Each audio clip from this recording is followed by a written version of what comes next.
What's up, everybody? How about another Bourbon and Beyond?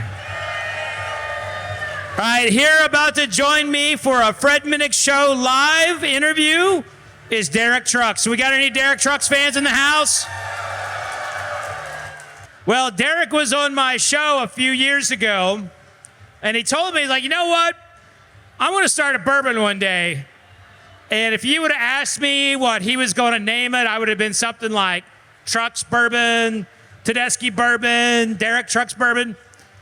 Let me tell you what he called his bourbon. Are you ready for this? Ass Pocket Whiskey. Because if you have this, you can put it in your ass pocket. Here's Derek Trucks, everybody.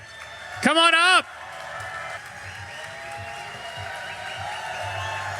There you go. Good to see you, Derek. All right, Derek, it's good to see you, my man. How about it for Derek Trucks, everybody? Thanks for having me. Absolutely. So you've been a bourbon fan for a long time. We've been touring Kentucky for a long time, so early days. Is the Viking here? Is the guy who's like bootlegged all of your bourbon? Is he here? We saw the Viking last night. You saw the Viking last night? We did. We had this fellow showing up early days with my solo band with a road briefcase with cutouts for bottles of bourbon and shot glasses, and that's he got us hooked. So how did that work? You had like an underground bourbon buying friendship. And you would just call him up, and he would buy you bottles and bring them to you? He would show up. You know. He would just show up? So, some people get to meet bands through bringing weed to concerts. He was the bourbon guy, so. I love it. Yeah. Now, did he bring anything else, or like drugs, any good drugs or anything like that? Just stag and 15-year-old Pappy. That's what he brought. Holy shit. Anybody bringing me stag and 15-year-old Pappy, I'm loving that guy. You know what I'm saying? All right, so you started your own brand, and last time we had a conversation, you kind of told me that you'd love to start a whiskey brand, but you didn't tell me you were going to call it Ass Pocket. So, I mean, tell me the story behind calling it Ass Pocket. I think the early days touring, a lot of the Delta blues guys they'd always carry a pint, and it was an ass pocket. You carried an ass pocket with you. There's a great R.L. Burnside record called "The Ass Pocket of Whiskey." So, and we wanted to put high-end booze in a small bottle and drink that shit. So that's the idea. You drink it, open it, drink it. I love it. Yeah. So cheers. Cheers, man. Okay, so are we going to have a bra pocket or a bra whiskey? I mean, we could do that too. What about it? I know some people that would fit. Damn, this is good. This is actually really good. It's good juice, man. 10-year, 100 proof. We proofed it down. Did you say 10 years, 100 proof? Yeah. Who's making it?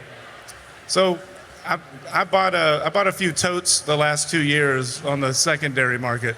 So we got some the first rounds of mystery juice. I know what it is, but okay. And then we're gonna start working with different producers, but always 10 years or more. So that's the idea. Are you going to do a regular bottle, or will it always be an ass pocket? I'm gonna keep it small. Keep it small. Okay. Keep it non-pretentious is the idea. You know, it's kind of this is kind of like set up like the Traveler that Old Crow used to do. You all know the Old Crow Traveler?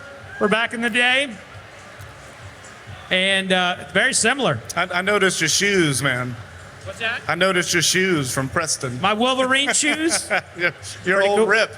The old, yeah, that's right. The old Rip boots. You got a pair? I just got one. You do got a pair? They're nice, aren't they? I should have wore those suckers. These things feel amazing. I just got these, and I didn't even have to break them in. So we were out at Ashburn Farm last night, the Brown Foreman property. Yeah. And we had a great time with those guys, and we kicked this thing off, and we did a solo show or small group, and it was a good time. Absolutely. You know, it came up earlier. Someone in the audience, raise your hand, sir. Raise your hand.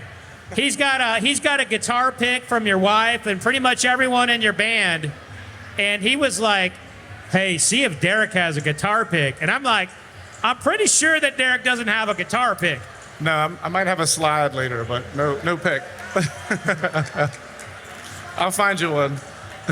So when you're playing the guitar, are you using just the tips of your fingers or are you using your fingernails? Just meat, just finger. No, just the tips? Yeah, these 4. Now, Rolling Stones has named you twice one of the top 100 guitarists of all time. And anybody who's ever watched you play is like, you should be further up when they see the list. But when you see that list, how do you feel? Do you feel like you're where you should be or you should be higher? It's humbling to be on those lists, but I see a lot of people that shouldn't be on it and people that are not on it that should be. So Yeah. It's hard to rate these things. So, yeah. Now, you all are playing here at Bourbon and Beyond, and I've been a part of this festival from day one, and I gotta say, it's about time because you are the quintessential Bourbon and Beyond band. Well, thank you. I mean, we're honored to be here. It's been a long time coming, but it's we have a ton of friends here in Kentucky. We've made some lifelong friends with people inside and outside of the bourbon community and musicians. So it feels like home turf to us. We've been playing here, 30 years, I think. Wow. I remember playing A1A here in Louisville, and I remember playing down in Lexington at a place called Lina's, which is an incredible bar. We've had some incredible shows here. Can you give a hint about what you all might be playing? Is there anything new you might drop on stage? We haven't written a set list yet, so it kind of depends on... Hold on. When do you play? Tomorrow. Sometime. All right. When do you normally come out with a set list? About 3 hours before. So, yeah. We'll rehearse and figure out what we want to play. We'll go out tonight as a band, and we'll talk about it. How do you decide what you're going to play 3 hours before? Is it like a mood thing? Yeah, it's a mood thing. You watch other bands. You listen to the crowd. You try to gauge it for where you are. We keep track of what we played the last 5 years we were in the town, and you try to not repeat things. So we try to keep ourselves interested too. So what's new for you all? I mean, you all are like a sound that people crave. You got your own Apple Essentials playlist. I mean, you guys are awesome in so many ways, but it's always like, the question is, what's next? What's new? During COVID, we went in the studio and made 4 records. So we went in hard, but since they opened the world up, we've been touring nonstop. So when we get to December, we're gonna take about 4 months off from touring and just start making records. So we're getting back in the studio, do a lot of writing, recording. That's the idea. It's awesome. Time to go back in. Yeah. What do you prefer? Do you prefer studio or do you prefer the stage at like a festival? It's different muscles, It's early days. It was live without a doubt, but I love making records. It's really. It's nice to get in there. Do you like get in a zone before, like in the studio? We'll go in for weeks at a time, and it's it's like your own little universe, The band and crew lives together, and I love it. It's you get to detach from reality for a minute, kind of create your own world, and then you go out and you tour it for 2 years. Yeah. Festivals, sound can vary, right? Like you go to a music hall, the sound can vary, but you create the sound and manage the sound in a studio. And I know you're a nice guy, but you're particular when it comes to the sound. Yeah, you have to be. We take what we do seriously, and everyone in the band does. But when we get in it, it's like it's like a sports team, you know. You don't.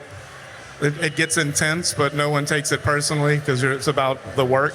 But it is nice when you're in the studio for a bit. You can dial it in, and it gets better as it goes. You can really make the space feel and sound a certain way. Yeah. So we got a lot of people that's going to be here, something like 50 to 60,000 people a day out here at Bourbon and Beyond. I believe this will be recorded as the largest music event in the history of Kentucky. And you're a big part of that, my friend.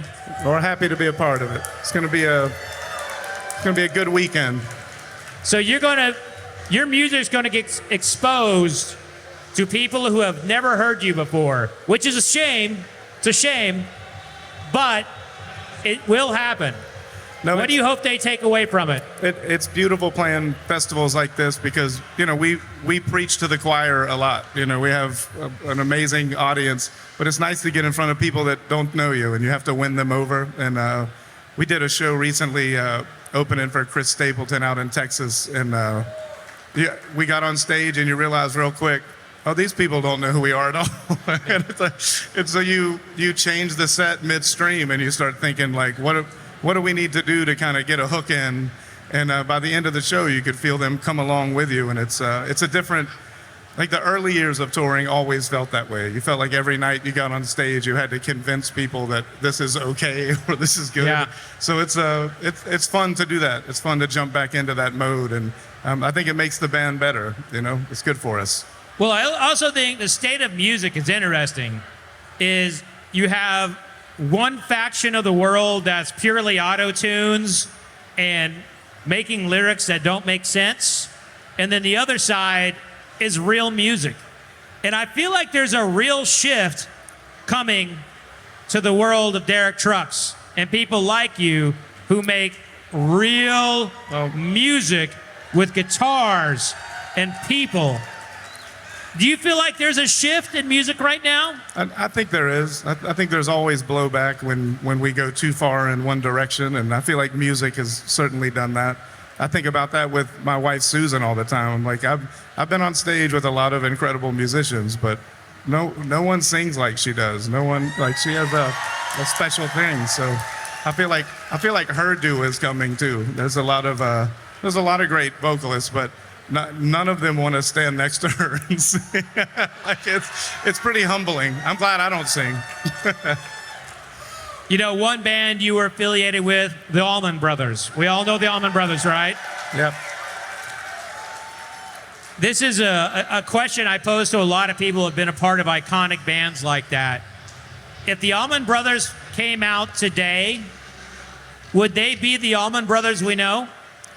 I mean, it would be different, but those guys were going to get something done. I mean, Dwayne Allman was shot out of a cannon, and that whole band were, I mean, they were believers, They would have got something done, or they would have kicked your ass doing something would have happened. So you've been around a lot of like rowdy scenes, like a lot of rowdy bars, a lot of rowdy music halls. Give us a story of where something crazy happened that you can share publicly and you won't go to jail for it. That's tough, man. I remember we played this college once, and the backstage was thank you. The backstage was a room with a blackboard, and the band got up there and we were like, what are the 10 worst shows we've ever done? And by the end, there's 150. There's so many stories, most not for public consumption. But we've escaped from gigs before. We've pulled into venues and said, oh no, this didn't happen. we're taking off. But there's been nobody's been arrested in our band at a show, which is good. So wait. You said you were arrested? No, nobody in our band has been at a show. No one got arrested, okay. Yeah. No, we've been pretty lucky, I will say. I mean, there's fights, bullets have flown at gigs, but no one's gotten hurt. No, like Blues Brother venues where you had like people throwing beer bottles at you? I mean, close to it. We played dirt floors. We've done it all. When you get to about 5,000 gigs, you've kind of seen it all. Yeah. So I think we're past that.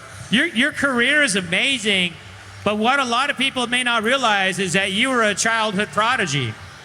Like you were considered when you were as a kid one of the greatest like guitarists ever.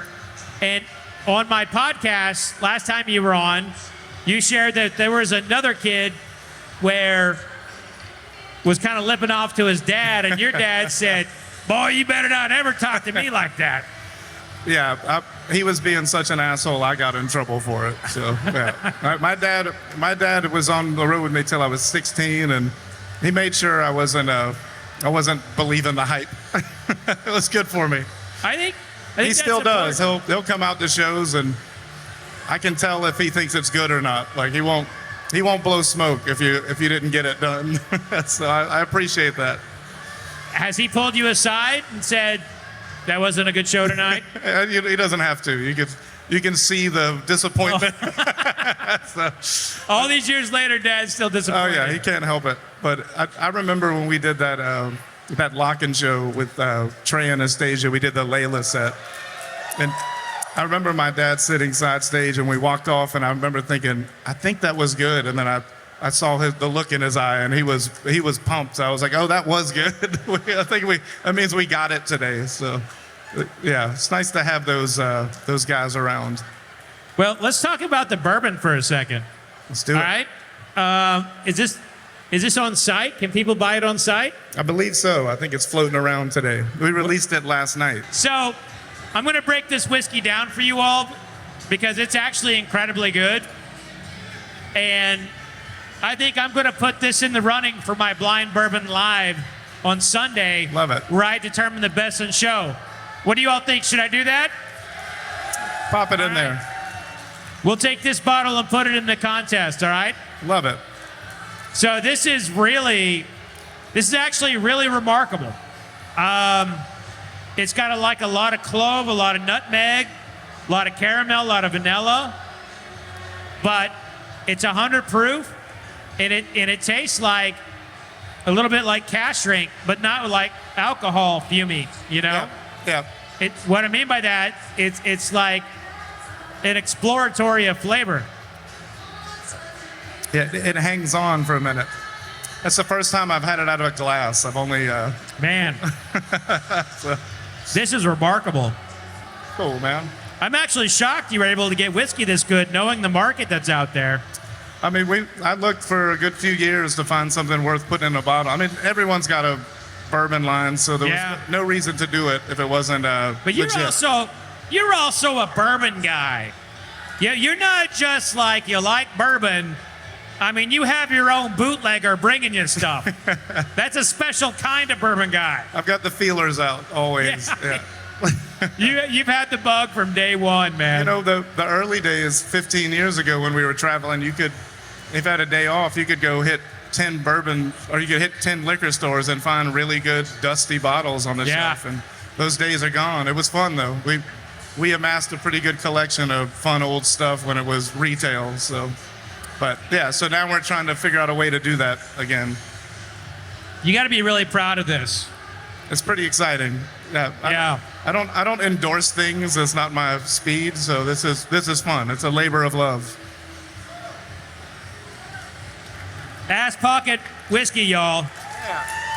Good stuff. Derek, we've known each other for a minute and I think we even share a banker, but it's been amazing to see you get in this business. How do you go from being a fan to a bourbon owner? You know, you meet people along the way that are in the world and in the bourbon world, and I became good friends with a guy named Ed James, who's married to one of the Van Winkle triplets, and through them just met an amazing amount of just good people here in Kentucky. And every time we've done 5 or 6 years of barrel picks, gone to Buffalo Trace and done Weller picks and other things, and you meet people that you connect with, and you know, you pick their brains and you find out if there's anything laying around. And you know, when the time came, you make some of those calls, and luckily we were able to find some good juice, and that's what we're we're only going to put it out when we find something worth putting in the bottle, but, you know, it's going to be fun. Small and boutique-y and legit. That's the idea. Yeah. Well, I tell you what, man, you have hit the mark here. You've entered the bourbon world right.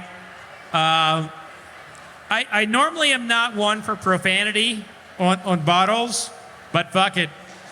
Ass pocket whiskey. It seems appropriate. Appropriate.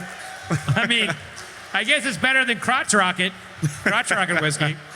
But I mean, that really took me by surprise, because usually like something like that, like a name like that, typically like is gimmicky, but that whiskey's not gimmicky. That's really good whiskey. I think the idea is to put really good juice in a bottle and kind of take the pretension out of it. Yeah. You know, it's a little like an anti-brand. So. Man, I'm just so thankful to have you on stage today, to do another show with you. Derek, I've been a big fan of yours for a long time. It was great to have you on a couple years ago. But we are sitting with an actual living legend, everybody. I appreciate you. I hope you realize what you mean to us. For people who love guitar, you are like a god to us, because we can't do that shit. We can't do it, and we love the sound of it. Man, I've been really blessed, man. I grew up in a family of music. I mean, my dad didn't play. My dad was a roofer. My mom worked at the elementary school, but my uncle, it was mythology when I was growing up, but that band and that music was in my house. And the Allman Brothers are like, to me, it's like bourbon. It's one of the things in the South that we can be absolutely proud of. It's like a really beautiful history and heritage, and I feel honored to be a part of that lineage. And you know, when you're around those guys, you learn a lot. Some of that stuff, it's invaluable, and I feel lucky that I'm able to be a link in the chain, you know?